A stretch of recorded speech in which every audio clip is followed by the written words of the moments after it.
I remember when I got the invitational to play in that the only men's class at Allen Iverson Classic. I was crying. I was telling my mom, like, this is crazy. Out of all the girls in the country, they chose me. And I remember when I first got there, I was going in there like I was gonna beat the boys. Like I was scaring on for the girl. I was like, oh, I'm gonna show y'all what girls are about.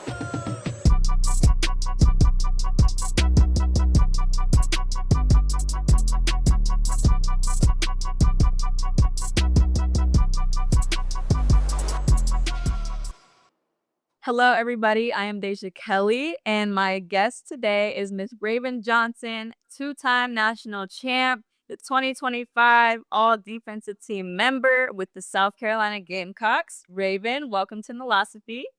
Woo! Hi, everybody. All right, so let's go ahead and jump in. Let's start with some rapid fire questions. If you had to build a business today, what would it be? Probably something dealing with like hair, nails, fashion. I like to look good, and I'm very big on if you look good, you play good. Best NIL purchase you have made? Probably buying my mom a car. Her old car was breaking down, so I think just surprising her with a car was really big for me. I'm more of like a giver than a receiver, so I like to give to others and just see a big smile on other people's faces. Smartest thing you have done with your NIL earnings? Invest. Investing my money. I think. Well, we work with the same agent. I think they're really really good, and they have connections, and they connect us with people that helps us do things smart with our money. So I say investing my money. Best financial advice you have received? Probably save now so that you could have more in the future, and instead of spending now and then being broke in the future. So save now and live in the future. Have fun in the future. Okay, and then last rapid fire question. Best Coach Staley story? I can say when she's in practice, she's so funny. They call us the daycare. I think she's the head honcho of the daycare. Like she jokes around with us. She acts like a big kid, honestly. So her impressions, well, like just the stuff she says to us, is very funny. Like she'll say things as you probably never think she'll say. Honestly, I can't even say it because it got some crazy words in them. Yeah. Okay, so we're just gonna know that she says some crazy things to y'all in practice, but she's the head honcho of the daycare. Oh yes, most. That part. So that was the end of our rapid fire. Great job.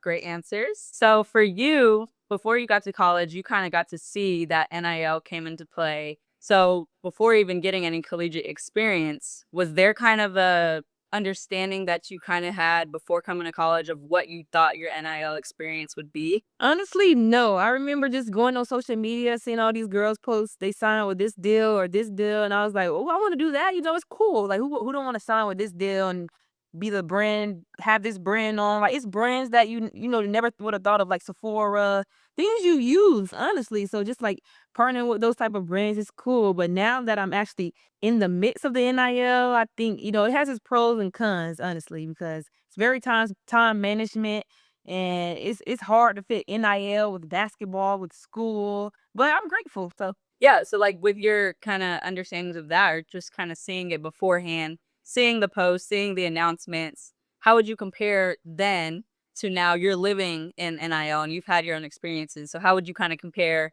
your initial understanding to now your actual reality? I'd say my initial understanding probably was, "Oh, I want this, I want that, I need that, I gotta have that." But now it's more of like, "Okay, I got that." Like with our agency, they have a lot of connections. Like I said, they bring deal after deal after deal, and it's like, "Oh, okay, slow down a little bit." It's like with a lot of time. Oh my gosh, with a lot of time management, like you don't have time to do this stuff. Are you like at shoots for like 4 to 5 to 6 hours? Like it's very time consuming. So, but like I said, I'm very grateful to be in the space that I am, and I'm not complaining, honestly. But yeah, it's very time consuming. Yeah, so with you saying that, how time consuming it can be, and with all the list of kind of requirements that you're needed to do, how would you say you're best kind of maintaining and managing that time, like having to balance building your brand as well as these NIL deals, as well as hoops and school? Probably just so I have a calendar. I try to like schedule my plans like throughout the practice. Well, they already have like scheduled practice for us and the weights and all that. So I try to balance the NIL stuff around that. And sometimes it don't fit, and sometimes it do. But that's why you have an agent, and that's why you have people like our agency that, that helps us with stuff and they care about our well-being and our personal life and, how we could go around about stuff like that. So I do like the agency we're with because they help. So you would say that you have a pretty good support system around you that kind of helps you manage everything and time management and things like that. Yes. I think that's definitely key because without our support systems, we would probably be like, I don't know where I would be at just with all the requirements, like I said, and the things that come with it. The brand deals, the posts that you have to make, the content you have to make, and then you have to go right to practice and log in for that, and then you have to go do some homework. So it's like, yeah, I think support system, having a support system, building that, finding your people, finding your circle is super, super important for people that, especially nowadays in college with this new landscape, it's super important that it's tough to do it alone. And there's no shame in not being able to do it alone. So I think that's the biggest thing that we really find important for sure. And that people should definitely tap into and just finding their circle. Yes, I agree. What do you think has probably been like your most unexpected NIL experience or NIL deal thus far? Ooh, good question. Probably. Ooh, what was I had a deal. I just got a deal with Nissan, and I was like, Nissan, like that's top of the top. And I was asking like Cecil, like, how the heck did you get Nissan? And he's like, I do what I do. I do what I do. I was like, oh wow. That's like Cecil. Yep. I was very much in shock and I was like, "Oh my gosh." I was like, "Oh, glory to God." Just to capitalize off your name, image, and likeness, like it's a blessing because the people before us, I hear them all the time say, "Y'all lucky, like y'all get to get paid in school." And I was like, "Yep, we sure do." So why not capitalize?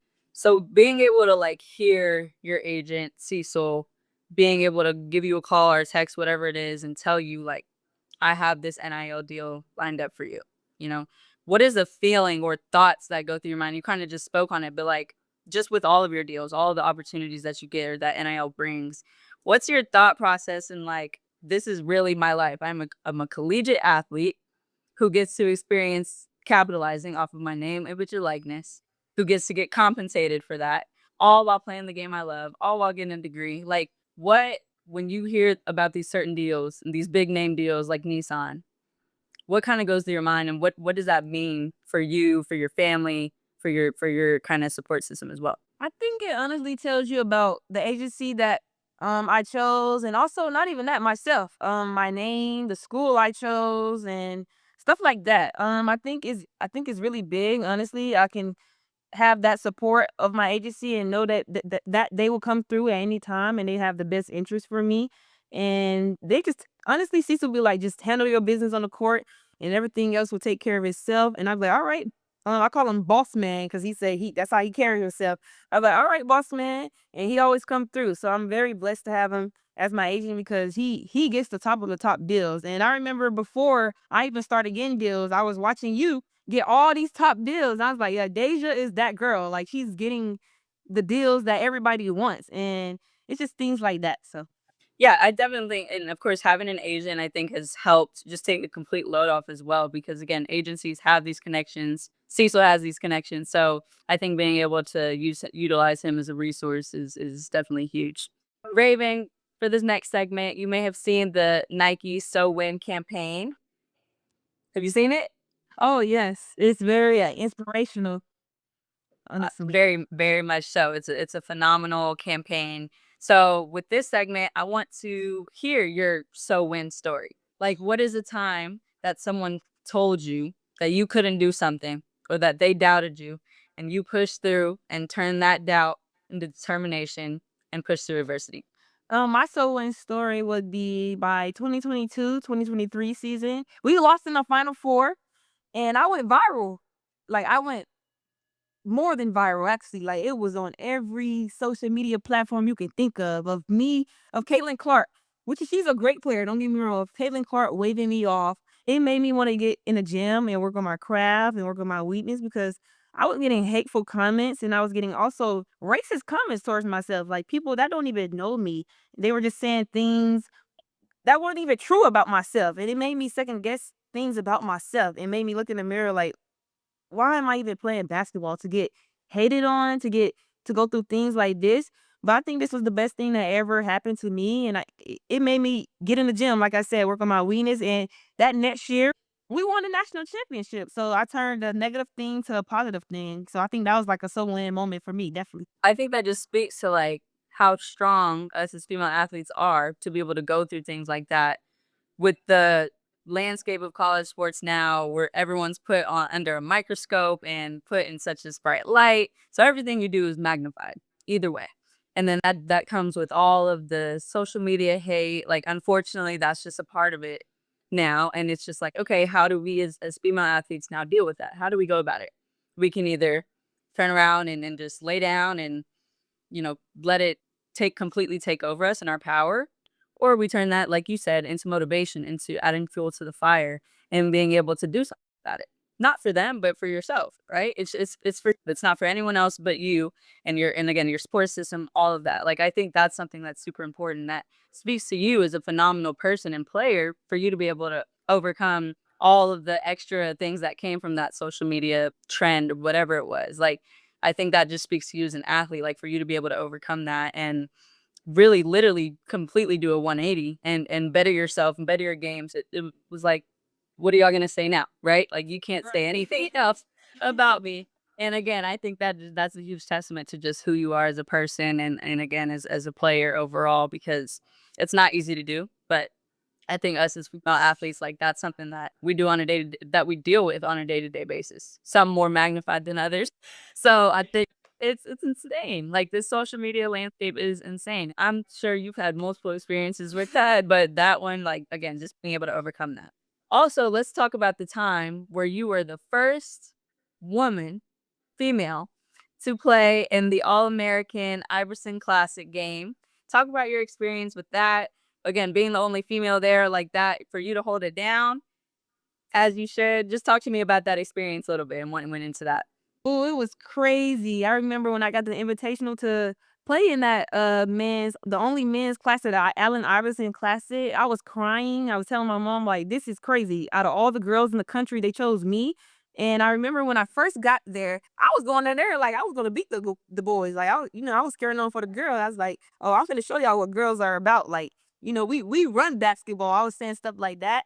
And they were actually treating me like a man there, like a boy. They were going against me. They were pushing me. They were making me tough. Just things like that. So I think that Allen Iverson Classic, it was very fun. It was a experience for sure. Just to meet Allen Iverson, to be in front of him and his presence, it was crazy. And just the stuff he was telling us. I remember when we went to the Martin Luther King museum or something like that. He was just telling us things that he went through when he was in his playing field and the stuff that how he got hated on and stuff like that. And how we can prepare for the next level, things we need to be aware of. So it was stuff like that. I got a lot of insights and a lot of knowledge from him and some top players, some top men players in the country. So So overall, just a really inspirational experience and for very you to be able to take in and be a part of as well. Again, it was very amplified that you were the only female, first and only female to be a part of that. So that was huge for you to be a part of. And again, just overall inspirational experience for you. yes, it was very huge.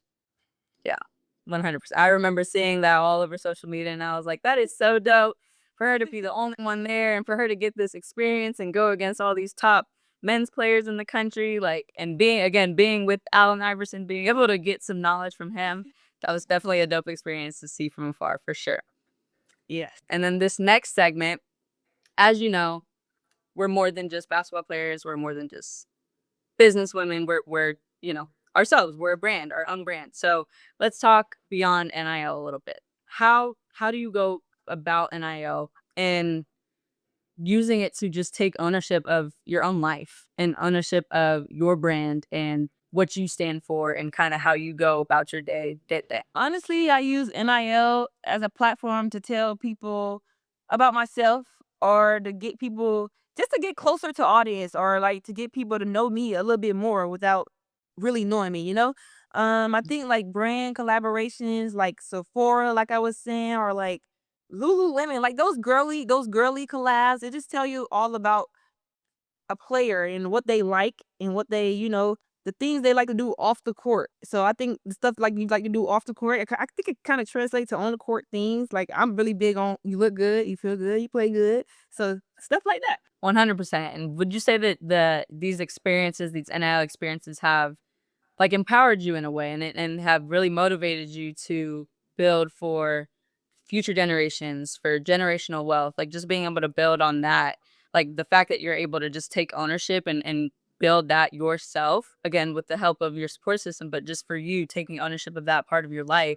What does that mean to you? Like to be able to have that experience and possibility while you're still in school getting your degree. It's a blessing, honestly. That's the I remember when they first came saying they were gonna have NIL for athletes. I was like, wow, like it came at the right time when we're coming through college. Like I said, it's people before us like that could have capitalized off this and made a lot of money, honestly, from their name and their image and their likeness. But us getting to do that as a college athlete now, it's honestly a blessing, and I'm capitalizing off of it, and I wanna do a lot with it. That's why I'm saving, my money now because in the future, I would like to do, like I would like to give back to people that gave back to me from in Atlanta, from where I'm from, and, like, start a foundation for cancer for my grandfather because he's the reason that I'm playing the sport today. So I do wanna start, like, a foundation for cancer and give back to people who have cancer and try to help people who are in needs that need help. So I do wanna help others. That's awesome. And that's the way to go within NIL, right? Like I think that's the biggest thing, using your platform, using your capabilities to be able to give back to whether that's family, whether that's friends, whether that's the next generation, people that are looking up to you. I think that's something that's super important that a lot of people don't see. Like the outside world doesn't really see that as athletes try to do. Like they see all the nice stuff, like the things we buy, the cars, like they see all of that and it's all great, but it's like the fluff. Like they don't see the things that we really stand for, and again, with you saying you wanna start a foundation with your earnings and eventually, like, just being able to give back in that way. I know you've been a part of some camps, like, just being able to, again, give back to others in that way and using your platform to do so, I think that's something that's huge, and again, like I said, is very, um underneath, like, people don't really see it, people don't really talk about it, but I think it's something that should be talked about because it's super important and it'll hopefully carry on for more generations and way past when we're done with college. Like, we wanna continue to see people build off of that as well. And with as much as IL helps you, I know just in general, like, just the college lifestyle, like, it comes with a lot of adversity. So, like, for you, you had a knee injury in your second ever collegiate game.